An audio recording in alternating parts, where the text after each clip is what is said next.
मेरो घर बसाइ चाहिँ पछि म कक्षा 11कै विद्यार्थी आफै पनि 17 वर्ष एकैछिन है यो अल्लाह म भन्छु है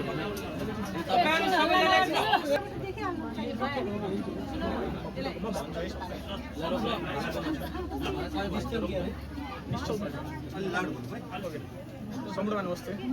म चाहिँ निश्चल भट्टराई ईशानको साथी म आफै पनि 11 क्लासमा कालिका मानव ज्ञानमा ल सङ्कायमा अध्ययनरत विद्यार्थी अनि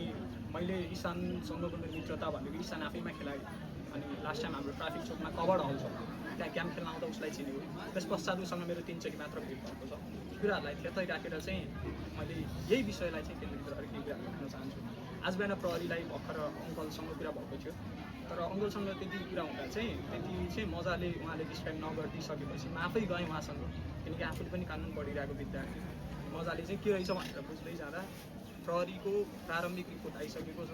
पोस्टमार्टम रिपोर्ट पनि आइसकेको छ दुईवटा कुरा छ पोस्टमार्टम रिपोर्टमा उहाँहरूले जब यहाँ पहिलो दिन ईशान हरायो र दोस्रो दिन उसलाई हस्पिटल लग्यो हस्पिटल लग्ने बित्तिकै ईशानको ठुलबाबा अर्थात् उहाँलाई भित्र बोलाएर के भनिरहेको थियो भने डाक्टरले धारिलो वस्तुको प्रयोग गरिएको छ हत्या पनि भनिएको छैन एक्सिडेन्ट पनि भनिएको छैन धारिलो वस्तुको प्रयोग गरिएको छ त्यसपछि आज पोस्टमार्टम रिपोर्ट प्रहरीसँग आइसकेको छ तर प्रहरीले हामीलाई अफिसियल्ली नदिनुको रिजन चाहिँ त्यो भिसिआईको रिपोर्ट चाहिँ आएको छैन त्यो पठाइएको छ कतै पठाइएको छ त्यसको रिपोर्ट आउन बाँकी छ अनि उहाँलाई चाहिँ मैले के सोधेँ भने प्रारम्भिक पोस्टमार्टम रिपोर्ट के आएको छ प्रारम्भिक पोस्ट रिपोर्ट चाहिँ उसको ब्रेन ह्यामरेजको कारण उसको मृत्यु भएको भन्ने छ उसको ब्रेनको हड्डी भाँचिएको र त्यो एरियामा चाहिँ रगतहरू बढेर चाहिँ उसको मृत्यु भएको भन्ने छ सेकेन्ड कुरा के छ भने त्यो पोस्टमार्टम रिपोर्टमा कतै पनि धारिलो वस्तुको लेखिएको छैन धारिलो वस्तुको प्रयोग पनि भएको छैन भन्ने केही कुरा पनि त्यो संलग्नै छैन जस्ता कुराहरू आएको छ कि उसको नर्मल डेथ हो भन्ने कुरा आएको छ अनि त्यसपछि तेस्रो कुरा कस्तो छ भने जुन अब प्रहरीले प्रारम्भिक रिपोर्टले के भन्नुभयो भने एक्सिडेन्ट हो भन्नुभयो अफिसियल्ली नआए पनि अबको 2-3 दिनमा चाहिँ जिल्लाबाट चाहिँ हामीले प्रेस मिट गर्छौँ र सबै विवरणहरू दिन्छौँ भन्नुभएको छ अनि त्यसपछि अब उहाँहरूको अनुसन्धान चाहिँ के रहेछ भने 2 जनाको बयान लिइसक्नुभयो 3 जनालाई हिरासतमा लिनुहुन्छ गाडीमा 5 जना सवार 2 जना छोराछोरी र महिला विरुद्ध चाहिँ जाहेरी दिएन किनकि प्रहरीले परिवारलाई के भनेको छ भने महिला 2टा बच्चा सहितको महिला हुनुहुन्छ महिलालाई गाह्रो हुन्छ भनेर प्रहरी हामी परिवारले चाहिँ जाहेरी दिएनौँ अनि त्यसपछि 3 जना भनेको 1 जना ड्राइभर र 2 जना दाजुभाइ अनि 2 जनाको चाहिँ दाजुभाइको चाहिँ बयान भइसकेको छ र ड्राइभरको चाहिँ बयान नभएको कुरा चाहिँ आज बिहान मलाई इन्सपेक्टर सरले बोलाउनु भयो र बयानमा चाहिँ के कुरा आएको छ भने सुनगावा चोक छ अगाडि सुनगावा चोकबाट अगाडि चाहिँ गाडीले ठक्कर दिएको भन्ने छ तर गाडीको ड्राइभरले चाहिँ के भनेको छैन भने मैले यही मान्छेलाई ठोकेको भन्ने छैन पहिलो कुरा अनि दोस्रो कुरा के छ भने यदि गाडीले ठोकेको होइन भने अब व्यवस्थापनको कुरा भयो होइन ल गाडीले ठोकेको पनि भन्नुभयो प्रहरीले आफ्नो रिपोर्टमा आज सोसियल मिडियाभरि जताततै छर्लङ्ग देख्नु भएको छ पहिलो कुरा त कुनै पनि अफिसियल नोटिस प्रहरी र हस्पिटलबाट परिवारलाई आएको छैन त्यही भएर म सम्पूर्णलाई के रिक्वेस्ट गर्न चाहन्छु भने पोस्टमार्टम रिपोर्ट पनि आएको छैन प्रहरीबाट केटा कसैको पनि रिपोर्ट आएको छैन एउटा हस्ताक्षर भएको पत्र घर आएको छैन त्यसैले कसैले पनि अफवाह समाचार नफैलाइदिनु अनि दोस्रो कुरा के छ भने प्रहरीले आफैले के भन्नुभएको छ अबको 2-3 दिन मैले अझै उहाँहरूलाई के रिक्वेस्ट गरेको छु नि अबको 3 दिनभित्र चाहिँ हजुरहरूले कम्ती पनि परिवारलाई चाहिँ के रिपोर्ट बुझाइदिनु पर्यो भने पहिलो भनेको पोस्टमार्टम रिपोर्ट बुझाइदिनु पर्यो सेकेन्ड भन्यो उहाँहरूको बयान के छ बयानको पत्र बुझाइदिनु पर्यो किनकि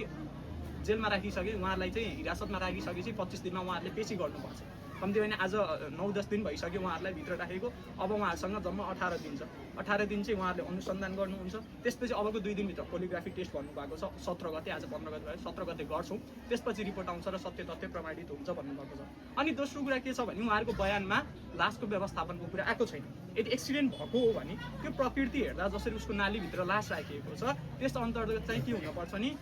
कि एक्सिडेन्ट आफ्टर मर्डरको कुराहरू आउनुपर्छ यदि एक्सिडेन्ट हो भने किनकि उसको यहाँको हड्डी गएको छ होइन यहाँको हड्डी गएको छ नानीलाई केन्द्रबिन्दु पारेर उसको आँखा फुटालिएको छ होइन जसरी बाबाले भन्नुभयो अब बाबा मम्मीलाई डिस्क्राइब गर्न पनि गाह्रो छ कि यो कुरा अनि त्यसपछि थर्ड कुरा भनेको उसको सब भनेको नालीमा स्लिपिङ पोस्चरमा छ होइन ऊ आफू त्यहाँ जाने कुरै छैन माथिबाट नाली पुरै ढाकिएको छ अगाडिको ओपन स्पेस मात्र छ जहाँबाट उसको लासलाई भित्र हालिएको छ ऊ त्यो स्पेसमा एउटा जीवित मान्छे त्यहाँभित्र गएर लुक्ने पनि सोच्दैन क्या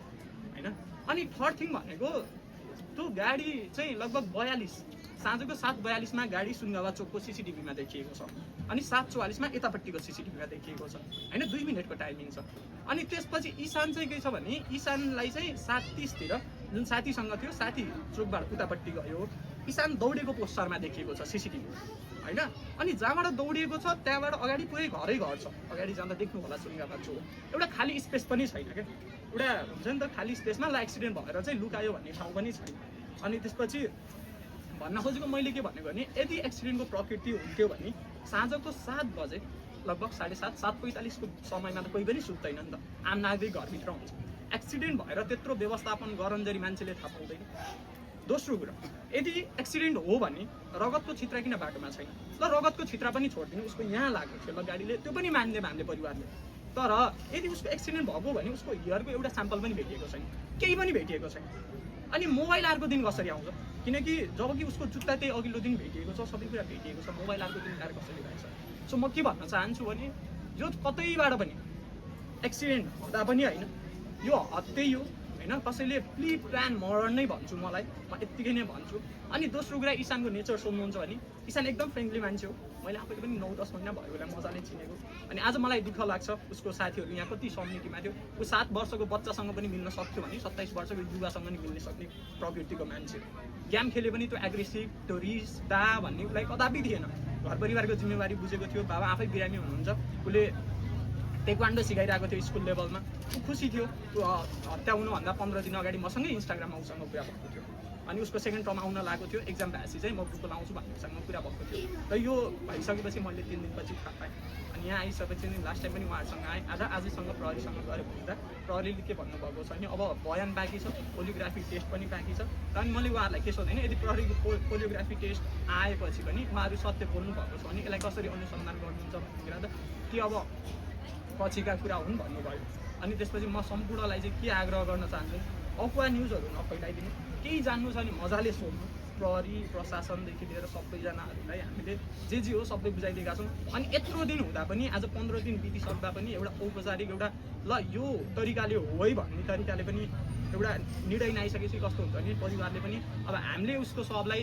लिन मानेको छैनौँ, काजक्रियाको प्रक्रिया हुन्छ, जे नहुनु थियो त्यो घटना त बितिसक्यो। तर त्यो घटना बितिसकेपछि उसको शव आज 15 दिन बस्दा उसका शरीरका अङ्गहरू सबै कुहिसकेका छन्। त्यो लासलाई ल्याएर हामीले पनि काजक्रिया गर्नुपर्ने छ, विधिगत रूपमा काजक्रिया त गर्नु पऱ्यो। त्यसैले म प्रहरी प्रशासन, नेपाल सरकार जतिले पनि हेर्दै हुनुहुन्छ उहाँहरूसँग विनम्र अनुरोध गर्न चाहन्छु भने